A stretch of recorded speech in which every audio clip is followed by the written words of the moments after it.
नमस्कार, आप देख रहे हैं अपना उत्तराखंड और मैं हूं नेहा आपके साथ। लोकसभा चुनाव के बीच कांग्रेस और अन्य दलों से भारी तादाद में नेताओं का बीजेपी में शामिल होना देखा जा रहा है। वहीं इसके साथ बीजेपी द्वारा ऐलान किया गया है कि विपक्षी दल का वर्तमान विधायक यदि बीजेपी में शामिल होता है तो उन्हें उसी विधानसभा से उपचुनाव का टिकट दिया जाएगा। इस बात पर कांग्रेस के प्रदेश अध्यक्ष करण मारा ने बीजेपी पर निशाना साधते हुए कहा कि ये लोकतंत्र की हत्या है और इसे हम घूस के तौर पर देखते हैं। वहीं दूसरी तरफ बीजेपी के प्रदेश अध्यक्ष महेंद्र भट्ट ने पलटवार करते हुए कहा, यदि ऐसी बात है तो कांग्रेस अपने विधायकों को रोके। साथ ही उन्होंने कहा कि जो भी व्यक्ति मोदी जी के विकास कार्यों के लिए सहयोग देना चाहता है तो उसका स्वागत है।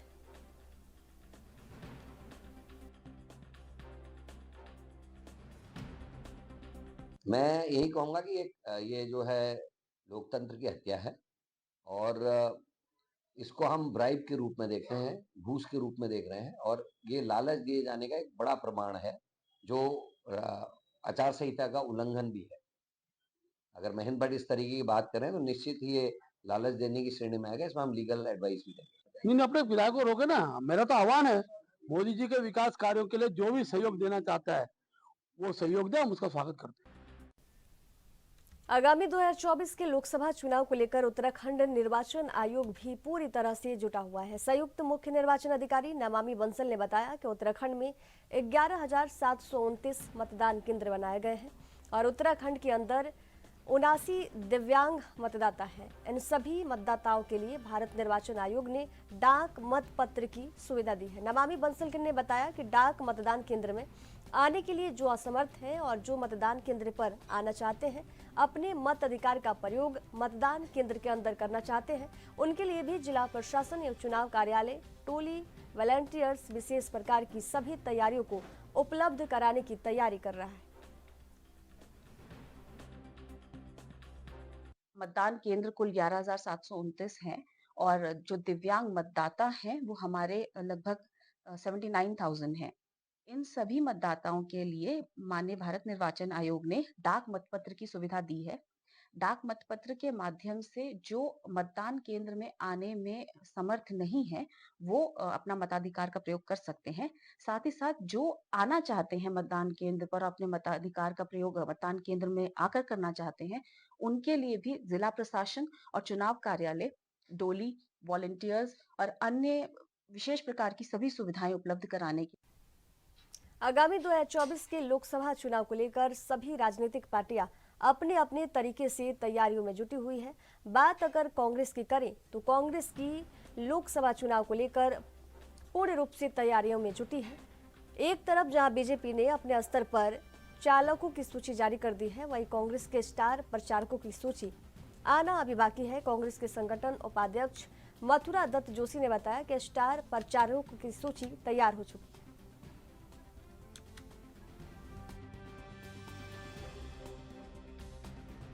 तरफ से 40 स्टार प्रचारकों की सूची जारी कर दी है। कांग्रेस पार्टी को भी समय लग रहा है स्टार प्रचारकों? नहीं, देखिए कोई समय नहीं लग रहा है, हमारी भी सूची बिल्कुल तैयार है।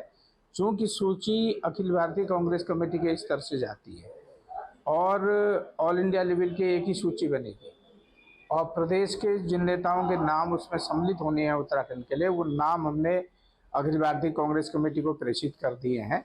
मैं समझता हूँ कि आज या कल में उत्तराखंड के लिए स्टार प्रचारकों की सूची। लोकसभा चुनाव की दृष्टि से चलाई जा रही चेकिंग के दौरान मुनिकेरेती थाना पुलिस ने अलग अलग स्थान से 3 शराब तस्करों को गिरफ्तार किया है, जिनके कब्जे से पुलिस ने 8 पेटी शराब बरामद की है। शराब तस्करों के खिलाफ पुलिस ने मुकदमा दर्ज कर लिया है। आरोपियों के खिलाफ पुलिस अग्रिम कार्रवाई में जुट गई है। इंस्पेक्टर रितेश साहू ने इस पूरे मामले की जानकारी दी।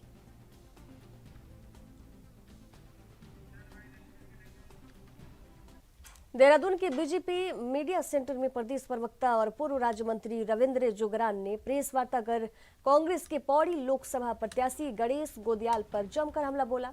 उन्होंने कहा कि एक गढ़वाली गीत इन दिनों गाया जा रहा है जिसके बोल है, मैं पहाड़ का रहने वाला तू दिल्ली की निवासी, जबकि इसी के विपरीत गणेश गोदियाल अपने शपथ पत्र में खुद ये कहते हैं कि मैं मुंबई का निवासी, मेरी शिक्षा दीक्षा भी मुंबई में हुई और मेरा कारोबार भी मुंबई में है। साथ ही उन्होंने सवाल करते हुए कहा कि ऐसे में गणेश गोदियाल अपने आप को पौड़ी का बेटा कहकर कैसे लोगों से वोट की अपील कर रहे हैं।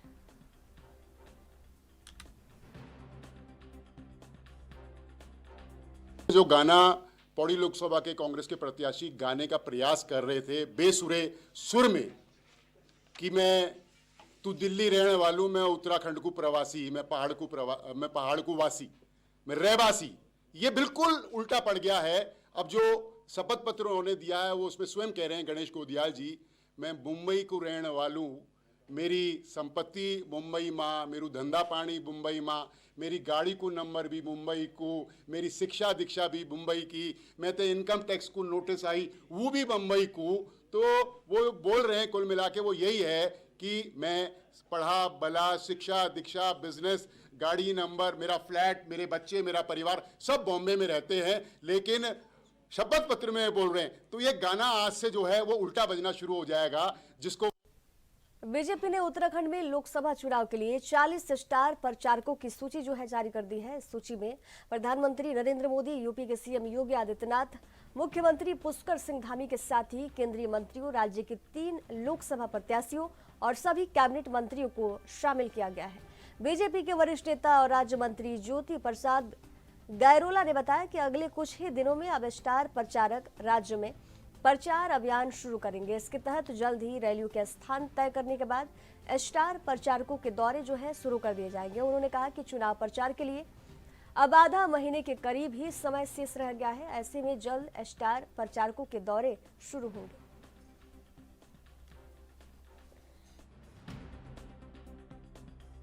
जाएंगे और क्या परिस्थिति है माहौल? नहीं, स्टार प्रचारकों के कार्यक्रम हमारे शुरू हो गए हैं। प्रदेश के मुख्यमंत्री पुष्कर सिंह धामी जी स्टार प्रचारक के रूप में उन्होंने सभाओं का क्रम शुरू कर दिया है और भारतीय जनता पार्टी के केंद्रीय नेतृत्व में नरेंद्र मोदी जी से लेकर राष्ट्रीय अध्यक्ष जेपी नड्डा जी, गृह मंत्री अमित शाह जी, रक्षा मंत्री राजनाथ सिंह जी, केंद्रीय मंत्री स्मृति ईरानी, शिवराज सिंह चौहान समेत एक लंबी फेरिस्त है जो लोकसभा चुनाव 2024 की दृष्टि से अलग अलग क्षेत्रों पर बड़ी जनसभाओं के कार्यक्रम करने वाले हैं और प्रादेशिक नेताओं की भी एक सूची है जो इन सभाओं में शिरकत करने वाले हैं। उत्तराखंड की राजधानी देहरादून में लगातार बुजुर्ग पर हमले बढ़ रहे हैं और भूमाफियाओं का राज जो है पनप रहा है। ताजा मामला green valley Rajpur road Dehradun का है, जहां पीड़ित राकेश हेराल्ड ने बताया कि उनकी दादी को मृत दिखाकर 2 भूमाफियाओं सूर्य प्रताप और गोविंद लाल ने प्लॉट पर कब्जा जमा लिया। इन दोनों भूमाफियाओं ने फर्जी बैनामा कराकर 3 करोड़ रुपए की प्रॉपर्टी हड़प ली है और उनके मकान को भी ढहा दिया गया। इसके अलावा सूर्य प्रताप ने कई लड़कों के साथ मिलकर उनकी दादी को बहुत बुरी तरह से लाठी डंडों से पीटा है। पीड़ित राकेश हेराल्ड ने बताया कि उन्होंने इसकी जानकारी जिलाधिकारी देहरादून से की है और उनकी मांग है कि इस मामले में उचित कार्रवाई जिलाधिकारी देहरादून करे।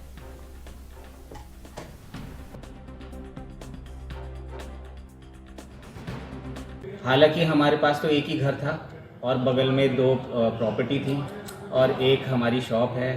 वही रिहैब में आते थे और क्या उन्होंने पावर टॉनी भी ली, वो कैंसिलेशन कराने के लिए मम्मी का फ़ायदा उठाया और सारा कुछ, यानी काफ़ी लोग तो ये बोलते हैं कि तुम्हारी मम्मी ने तो सारी प्रॉपर्टियां बेच दी हैं, दुकान बेच दी है, सब बेच दिया। इसके लिए आपने कहीं प्रशासन शासन को कुछ लिखित में दिया है? सर मैंने तो सिर्फ एप्लीकेशंस दिए हैं, FIR करी हैं और उसी को मैं यानी कि अभी CM साहब के पास गए थे जब मारपीट हुई थी, तो मेरे लॉयर ने उसको CM पोर्टल पे भी डाला। इन्होंने जिस तरीके से बताया उस तरीके से हम चल रहे हैं सर। अब आप क्या चाहते हो? इन्हीं की बदौलत हम आज यहाँ पर हैं। आप क्या चाहते हो? सर मैं तो ये चाहता हूँ कि हमें हमारी प्रॉपर्टी वापस दिलाई जाए।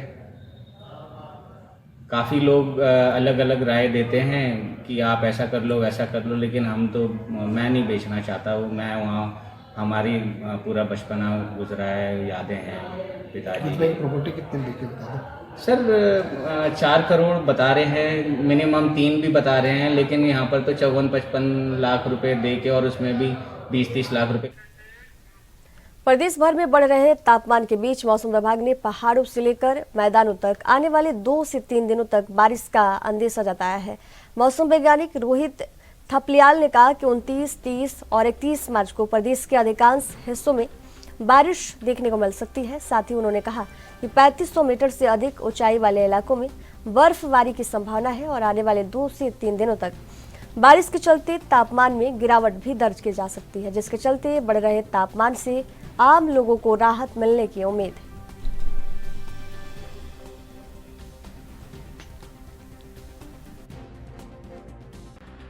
आज 27 तारीख है, तो आज तो उत्तराखंड में जो अधिकांश स्थानों पे मौसम शुष्क रहेगा। केवल उत्तरकाशी, चमोली और पिथौरागढ़ जनपद है, वहाँ पर कहीं कहीं हल्की वर्षा की संभावना है। फिर देखेंगे 28 तारीख से जो है वर्षण में वृद्धि की संभावना है। तो 28 तारीख को उत्तरकाशी, चमोली, पिथौरागढ़ जनपदों में कुछ स्थानों में, बाकी और जो उत्तराखंड के अन्य पर्वतीय जनपद है वहाँ पर कहीं कहीं हल्की वर्षा मिलने की संभावना है। उसके बाद देखेंगे 29 और 30 को जो एक्टिविटी बढ़ेगी। तो 29 तारीख को और 30 तारीख को कह सकते हैं कि उत्तराखंड के जो पर्वतीय ज़िले हैं उनमें अनेक स्थानों पर, विशेषकर उत्तरकाशी, चमोली, पिथौरागढ़, बागेश्वर, रुद्रप्रयाग जनपद है।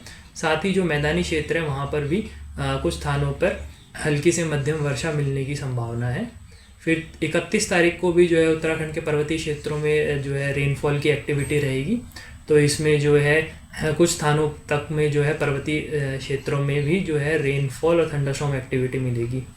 तो वार्निंग की बात करें तो जो 29, 30 और 31 तारीख को है, तो इसमें जो है उत्तराखंड में जो है थंडरस्टॉर्म एक्टिविटी की संभावना है। तो बात करेंगे 29 तारीख में जो उत्तराखंड के पर्वतीय क्षेत्र हैं वहाँ पर कहीं कहीं गर्जन के साथ आकाशीय बिजली चमकने, ओलावृष्टि की संभावना है और जो है तेज जो है झोंकेदार हवाएं जिनकी गति 40 से 50 किलोमीटर प्रति घंटा हो सकती है, ये चलने की संभावना है।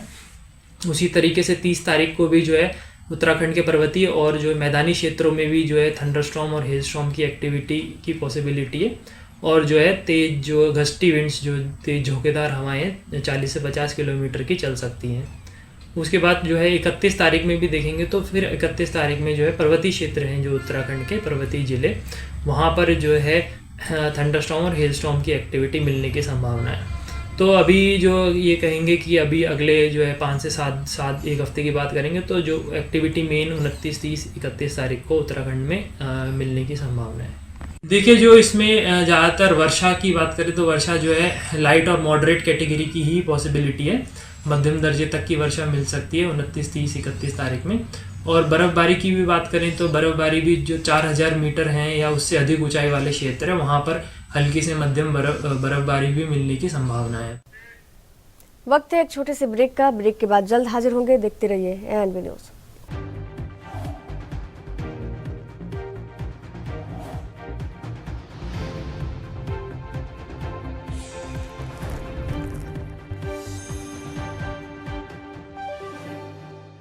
ब्रेक के बाद एक बार फिर से आप सभी का स्वागत है। बढ़ेंगे अगली खबर की ओर। बीजेपी के पौड़ी लोकसभा सीट से प्रत्याशी अनिल बनूली ने बीते दिन अपना नामांकन भरा और पौड़ी के लोगों से वादा किया कि अगर वे जीतते हैं तो पौड़ी में पलायन को खत्म कर देंगे। इस बात पर कांग्रेस की मुख्य प्रवक्ता गरिमा दसौनी ने अनिल बनूली पर निशाना साधते हुए कहा कि अनिल बनूली उत्तराखंड राज्य बनने के बाद से कोई काम नहीं किया है और ना ही जनता उन्हें पहचानती है, जिसे देखते हुए जनता उन्हें इस बार नहीं चुनेगी।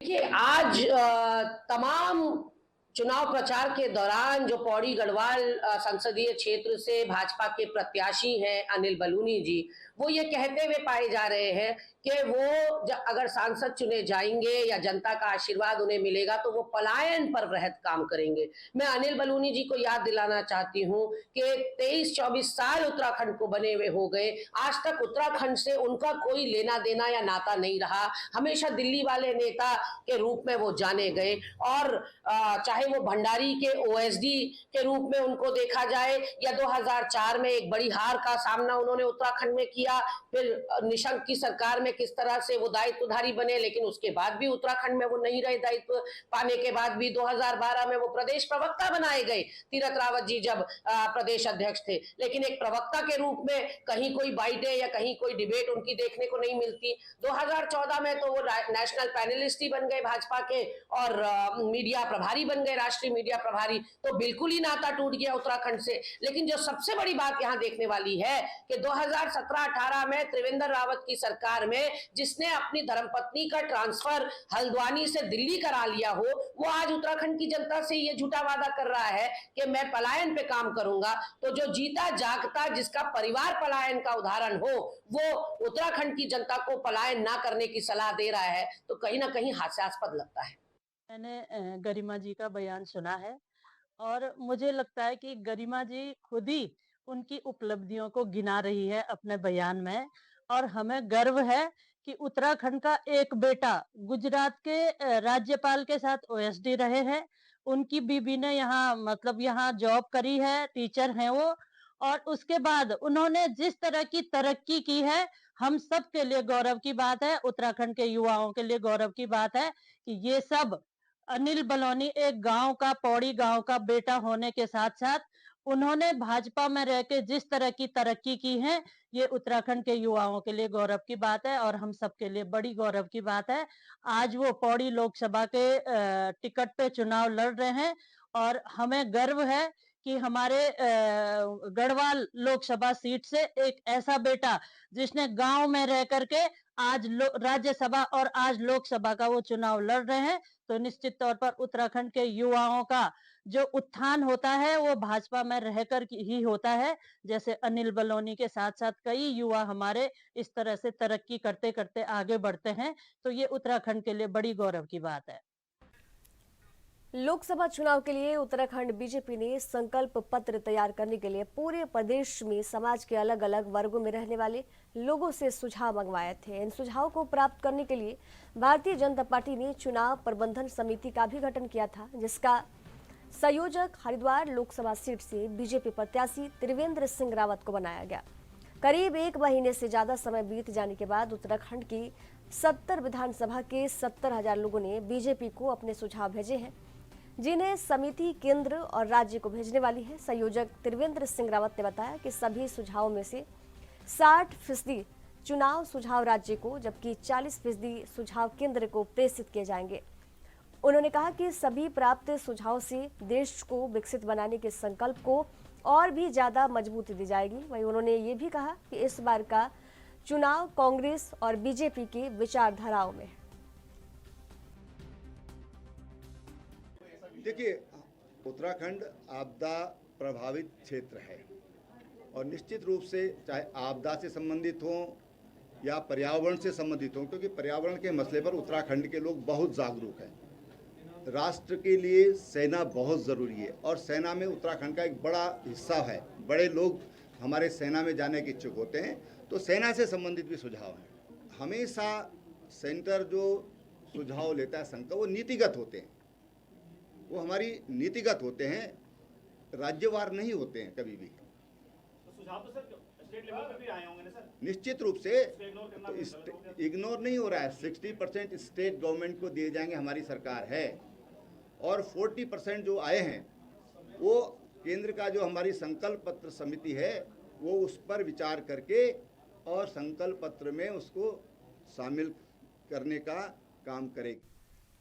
लोकसभा चुनाव में कांग्रेस द्वारा बीजेपी पर लगाए जा रहे हैं धन बल के आरोपों पर बीजेपी प्रदेश प्रवक्ता हेमंत द्विवेदी ने करारा जवाब दिया। हेमंत द्विवेदी ने कांग्रेस पर मुद्दा विहीन होने का आरोप लगाते हुए कहा कि कांग्रेस बीजेपी के बढ़ते जनाधार से बौखला गई है, इसलिए वे बीजेपी पर इस तरह के आरोप लगा रही है।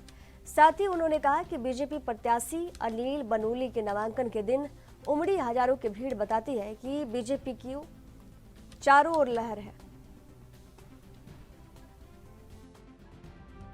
कांग्रेस के पास इस समय कोई मुद्दा नहीं है। कांग्रेस पूरी तरह से मुद्दा विहीन है। जिस प्रकार का अपार समर्थन जो है कि अनिल बलूनी जी को पौड़ी लोकसभा, गढ़वाल लोकसभा क्षेत्र से मिल रहा है, और देश में जिस प्रकार से मोदी जी के नेतृत्व में 2014 से लेकर 2024 के बीच में जो काम हुए हैं, उन विकास को लेकर एक बड़े विजन के साथ में जो विकसित भारत का संकल्प है, और विकसित गढ़वाल, विकसित उत्तराखंड, और आने वाला दशक जो कहा कि उत्तराखंड का दशक होगा, और जनता के लिए जो काम किया उस काम को लेकर हम जनता के बीच में हैं।